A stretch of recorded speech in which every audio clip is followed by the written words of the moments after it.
पंचभौतिक स्थूल जगत पंचभूत का विराट विस्तीर्ण सिलसिला वर्णन और पंचभौतिक सूक्ष्म तत्व।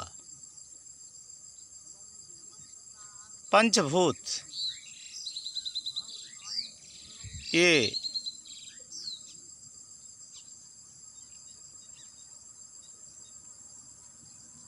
सत रज तम तीनों गुण का समान अवस्था से प्रकृति, प्रकृति से महत्त्व, एक जगत और ब्रह्म का बीच में जो अंतराल पर्दे समझ लो, इसका बात अहंकार का सृष्टि, अहंकारोदय, अहंकार से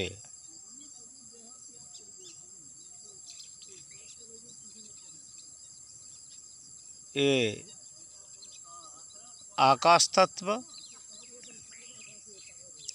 इनमें द्योलोक, अंतरिक्ष, आकाश, महाकाश, द्योलोक और अंतरिक्ष, ये चारों भाग है। आकाश से आकाश विघटित होकर वायु,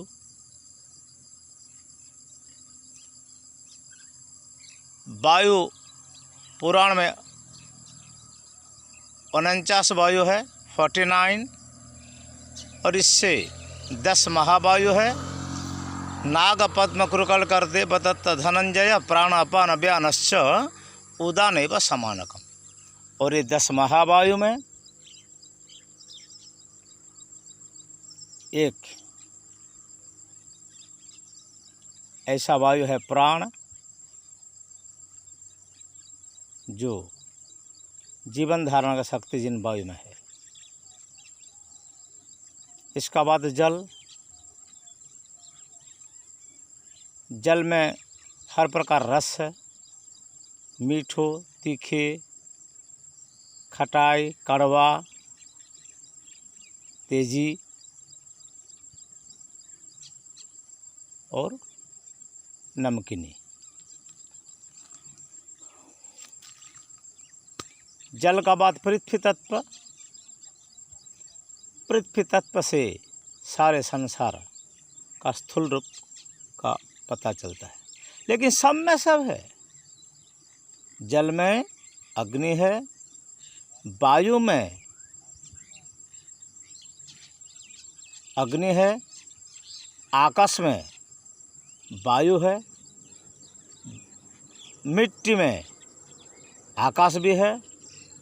पंचभूत से पंचभूत मिलाकर सब में सब है। ये 25 प्रकृति निकलता है। 25 प्रकृति का विभेद बहुत प्रकार है। ये 25 प्रकृति सृष्टि में भी है, सृष्टा का नहीं है, सृष्टा इससे परे है। सृष्ट जीव में भी है, इंद्रियों में भी है, विषयों में भी है, और सत्वगुण रजगुण तम में भी, तम गुण में भी 25वां प्रकृति है। ये प्राकृतिक संसार है। इसका वर्णन करने से अन्न में भी 25 प्रकृति है, और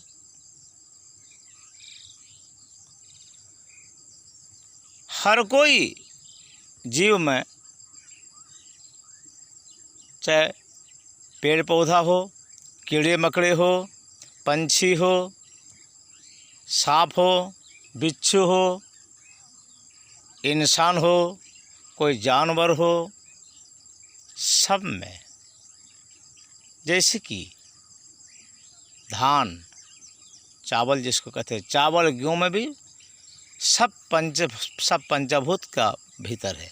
और पंचभूत से तैयारी हुए हम सब कोई अंत में पंचभूत में विलीन हो जाते हैं। लेकिन पंचभूत ये देखने के लिए स्थायी है। हम भौतिक है और वो भूत है, महाभूत है। क्षिति जल पावक गगन समीरा। तब यह पंचभूत को विशद स्वरूप में जानने के लिए हमको क्या जरूरत है? कैसे हम पहचानोगे कि ये पंचभौतिक शरीर, पंचभूत से सब हर कोई जीव का सृष्टि और पंचभूत में विलीन। फिर जब मनुष्य शरीर को आ जाओगे, यहाँ पंचभूत का इस्तेमाल, स्थिति, इस्तेमाल 25 प्रकार का है।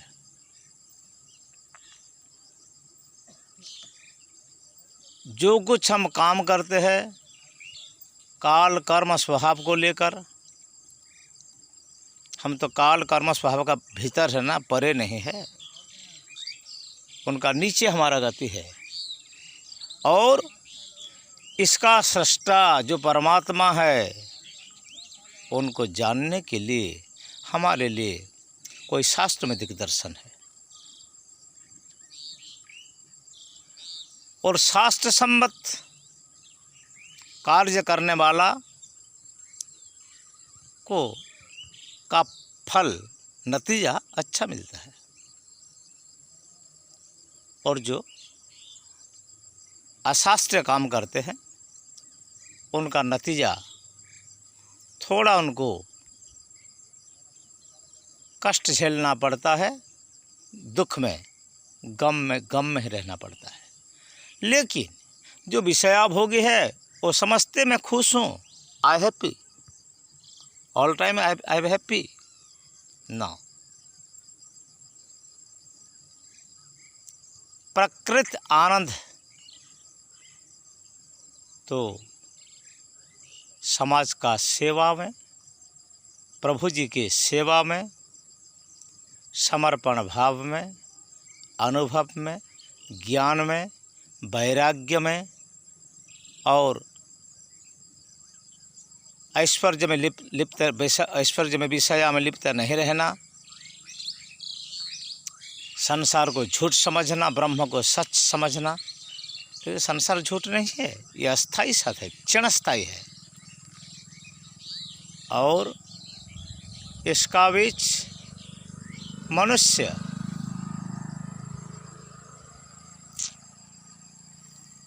जब पंचभौतिक संसार में है, दिख है, आसमान है, जल है, थल है, विद्युत है, चंद्र है, सूर्य है और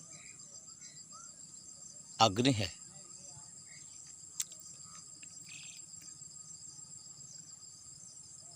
प्रकाशवान, ज्योतिष्मान, आयतनवान और अनंतवान, इस चारों प्रकार में चार चार है, उपनिषद कहता है। तो यह भी प्रकृति है, प्रकृति के परे नहीं है, किंतु ये कोई भी वित्पात होए, चाहे पहाड़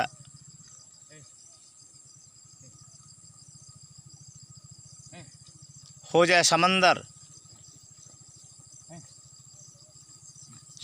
हो जाए, स्थल भाग, लेकिन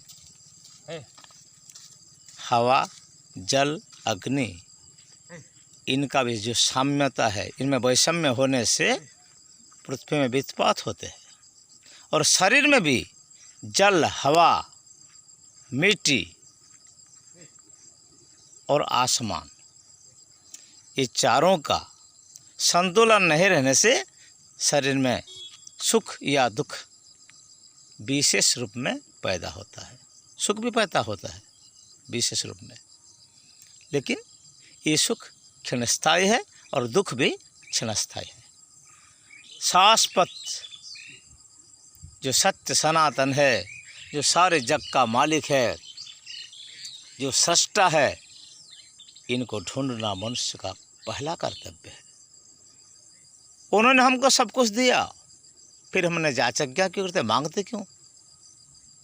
उनको तो मांगना यह जरूरी है। प्रभु, मैं जिस जन्म में जन्मा हूँ, आपका भक्ति मुझे चाहिए।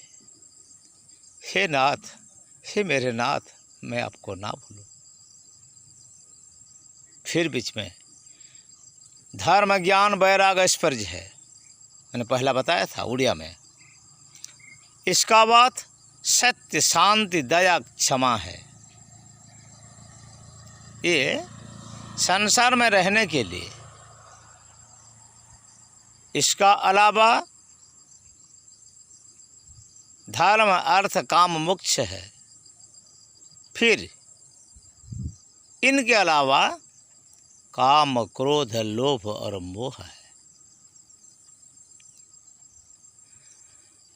प्रकृति से स्थावर जगत का सृष्टि जो जग में